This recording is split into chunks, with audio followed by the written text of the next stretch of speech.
Yeah, you know, and it's been a tough day out here for the migrants. You can see people are tying trash bags to the border wall.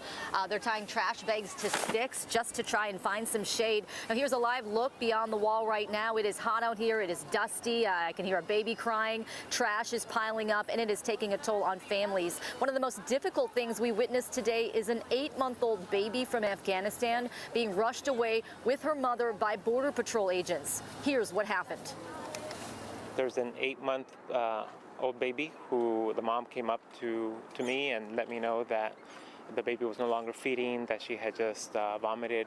I looked at her. She looked dehydrated and listless, not really moving too much. She was kind of whimpering or crying a little bit. And so I told her I would call Border Patrol just to make them aware so that they can come out and hopefully prioritize and pick them up. And it appears that that's what happened. And so this is video of Border Patrol agents getting that mother who was crying, holding her baby in her arms, into a Border Patrol car and taking them away from here. Now, it's our understanding that the child was rushed to the hospital, but we don't know her condition at this time. You could see one of the agents ordering a man to get back, to give them space. The gentleman that you just heard from, Pedro Rios of the American Friends Service Committee, points out that the infant is just one of many babies and toddlers that are out here in the elements. In fact, there was another disturbing scene that unfolded in front of us today. Another upset mother and her young child. It appeared he was in distress too. He kept trying to bury himself in her arms. A Border Patrol agent asked for a translator and was trying to give her food to give to him. Now, some of these migrants have been out here for days. We know the women and children are being prioritized, but it could be there are just so many people showing up here that the Border Patrol can't keep up. What makes sense would be ensuring that babies aren't staying out here for days, ensuring that grandmothers aren't here for 4 days, trying to figure out when next they're going to get their meal or water. And so these are issues that could be resolved if our politicians would really consider the humanitarian needs that are not being met at this moment.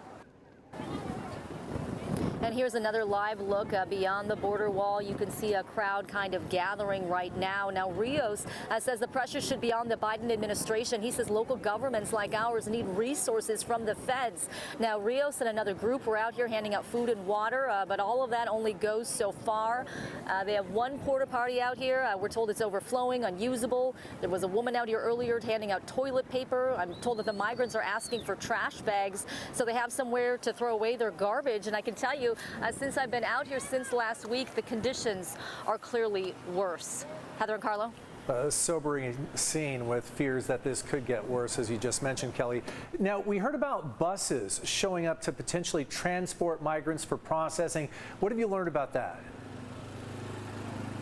Yeah, at least one large charter bus showed up around 12:30 today, and all of a sudden the Border Patrol agents, one of them yelled kind of, get down, everybody sit down, and I think it was kind of to keep people calm and to avoid any sort of stampede or anything like that. And as photographer Eric Swanson pans over here, it looks like there was some sort of commotion going on. A couple of Border Patrol agents now out here talking to migrants right now as we speak. I can tell you the crowd has looked like it's gotten larger since I came out here just a few minutes ago. Now, as for those buses, one of them, it looked like it was going to go through the fence earlier, but then it just kind of parked nearby and didn't really do anything. Then it took off with no explanation. I have reached out to Border Patrol a couple of times today, but as you can imagine, they're very busy. I have not received a response back. Heather and Carlo?